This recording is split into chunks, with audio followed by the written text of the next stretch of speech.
మనిషి సాంకేతిక విప్లవాన్ని దాటి అంతరిక్ష విప్లవంలోకి అడుగుపెట్టి దాదాపు 2 దశాబ్దాలు దాటింది. ఇప్పుడు మనిషి జీవితం అంతా అంతరిక్షం చుట్టూనే తిరుగుతుంది. నిరంతరం వాడే ఫోన్ నుంచి నిత్య జీవితంలో చాలా అంశాలకు అంతరిక్షం వేదికైంది. ఇక రాబోయే కాలమంతా అంతరిక్షమయం కాబోతోంది. అందుకే ఇందులో అపరిమితమైన అవకాశాలు అందిపుచ్చుకోవాల్సి ఉంది. ఆగస్టు 23న భారతదేశం జాతీయ అంతరిక్ష దినోత్సవాన్ని సెలబ్రేట్ చేసుకుంటున్న సందర్భంలో గగనమే గమ్యంగా సాగిపోతున్న కాలాన్ని ఓసారి చూద్దాం.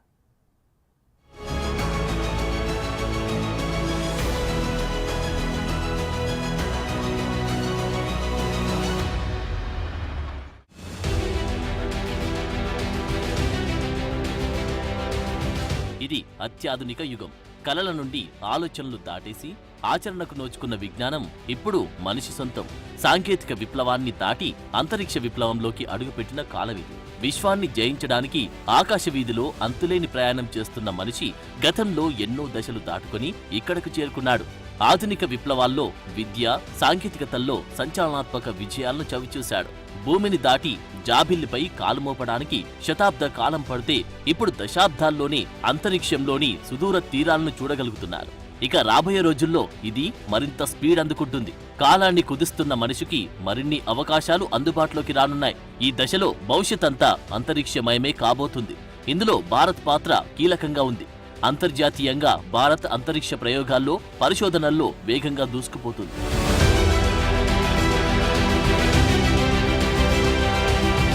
భారతదేశ అంతరిక్ష పరిశోధన చరిత్రలో ఆగస్టు 23 కీలకమైన రోజు. చంద్రయాన్ సాధించిన విజయాన్ని హైలైట్ చేసే తొలి జాతీయ అంతరిక్ష దినోత్సవాన్ని భారత్ ప్రతిష్టాత్మకంగా జరుపుకుంటోంది. 2023 ఆగస్టు 23న చంద్రయాన్ 3 నుండి ఇస్రో విక్రమ్ ల్యాండర్ విజయవంతంగా చంద్రునిపై ల్యాండింగ్ చేసినందుకు గుర్తుగా భారత్ జాతీయ అంతరిక్ష దినోత్సవాన్ని జరుపుకుంటుంది. చంద్రయాన్ మిషన్ భారతదేశ మొదటి విజయవంతమైన చంద్రయాత్ర. ఇది చంద్రుణ్ణి చేరుకున్న కీలక మైలురాయికి గుర్తుగా ఉంటుంది. స్పేస్ టెక్నాలజీలో భారత్ సాధిస్తున్న పురోగతిని ఈ విజయం నొక్కి చెబుతోంది. అయితే చంద్రయాన్ 3 మిషన్ ప్రారంభం మాత్రమే. 2040 నాటికి చంద్రునిపైకి వ్యోమగాములను పంపడమే లక్ష్యంగా భారత్ అడుగులు వేస్తోంది.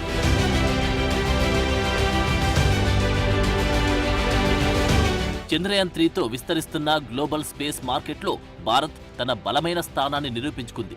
స్వదేశీ సాంకేతికతలను ఉపయోగించి స్వతంత్రంగా ఇటువంటి మిషన్లను అభివృద్ధి చేయడం, అమలు చేయడంలో భారతదేశ సామర్థ్యానికి ఇది ఉదాహరణగా ఉంది.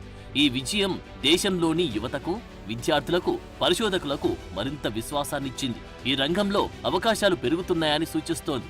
ఇక ఈ సిరీస్లో చంద్రయాన్ 4 తదుపరి మిషన్గా ఉంది. ఇది చంద్ర నమూనా సేకరణ, భూమికి క్రాఫ్ట్ను తిరిగి తీసుకురావడంతో సహా మరింత అధునాతన లక్ష్యాలపై దృష్టి సారిస్తోంది. ఇక గ్లోబల్ స్పేస్ కమ్యూనిటీలో భారత్కు పెరుగుతున్న ప్రతిష్టతో యుఎస్, జపాన్, రష్యా వంటి ఇతర దేశాల నుండి అంతరిక్ష ఏజెన్సీలతో భారత్ సహకారం కూడా అంతరిక్షంలో భారత అవకాశాలను విశాలం చేశాయి. అలాగే అంతర్జాతీయ అంతరిక్ష కేంద్రంలో భారత ప్రమేయం అంతరిక్ష సాంకేతికతలో దేశ పురోగతికి ప్రతిబింబంగా ఉంది.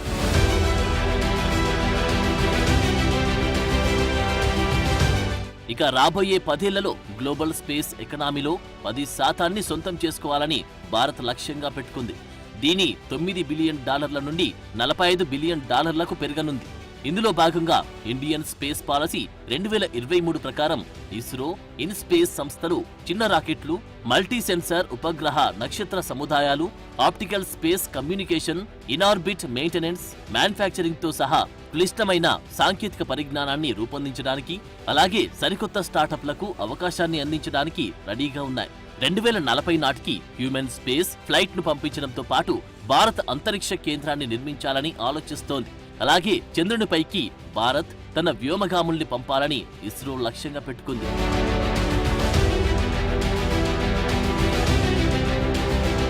మరోవైపు ప్రైవేటు రంగంలోనూ భారత్ దూసుకుపోతుంది. ఈ సంవత్సరం ప్రారంభంలో అగ్నికుల్ తన సింగిల్ పీస్ 3D ప్రింటెడ్ ఇంజిన్తో ప్రపంచంలోని మొట్టమొదటి రాకెట్ను ప్రారంభించింది. ఇది ప్రైవేట్ సెక్టార్లు ప్రయోగ సామర్థ్యాలను రుజువు చేసింది. అగ్నికుల్ ఇప్పుడు తమ తర్వాతి ప్రయోగానికి కూడా సిద్ధమవుతున్నారు. గెలాక్సీ ఐ ప్రపంచంలోని మొట్టమొదటి మల్టీ సెన్సార్ ఇమేజింగ్ ఉపగ్రహమైన గెలాక్సీ ఐ ప్రారంభించడానికి అగ్నికుల్ రెడీగా ఉంది. అలాగే ఆస్ట్రోగేట్ ల్యాబ్స్ కూడా ఆప్టికల్ కమ్యూనికేషన్ టెర్మినల్స్, గ్రౌండ్ స్టేషన్లపై పనిచేస్తూ ఉండగా, మరోవైపు ఇన్స్పెసిటీ స్టార్టప్ కంపెనీ ఒక ప్రత్యేకమైన ఇన్ఆర్బిట్ మెయింటెనెన్స్ టెక్నాలజీని అభివృద్ధి చేస్తోంది.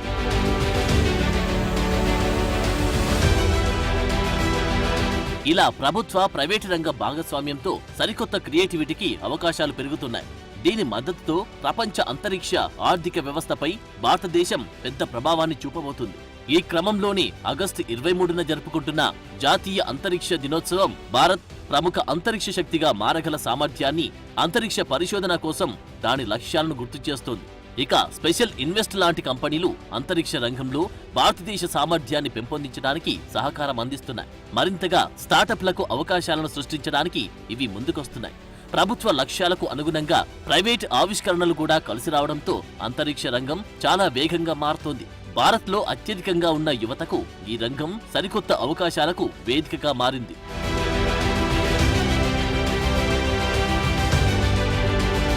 ఇక రాబోయే 10 సంవత్సరాల్లో గ్లోబల్ స్పేస్ ఎకనామీలో 10% చేరుకునే క్రమంలో స్టార్టప్ల కోసం అగ్నికుల్, గెలాక్సీ, ఆస్ట్రోగేట్, కవాస్పేస్, ఇన్స్పెసిటీ వంటి కంపెనీలతో కలిసి పనిచేయడానికి ఇస్రో, ఇన్స్పేస్ ఒక ఫ్రేమ్ వర్క్ ను రూపొందించాయి. ఇది భారతదేశ అంతరిక్ష విప్లవాన్ని మరింత వేగవంతం చేయడానికి సహకరిస్తోంది. ఈ దిశగా భారత్ తన మొదటి జాతీయ అంతరిక్ష దినోత్సవాన్ని జరుపుకుంటున్న ఈ తరుణంలో లాభదాయకమైన మార్కెట్ కోసం పలు చర్యలు తీసుకుంటున్నారు.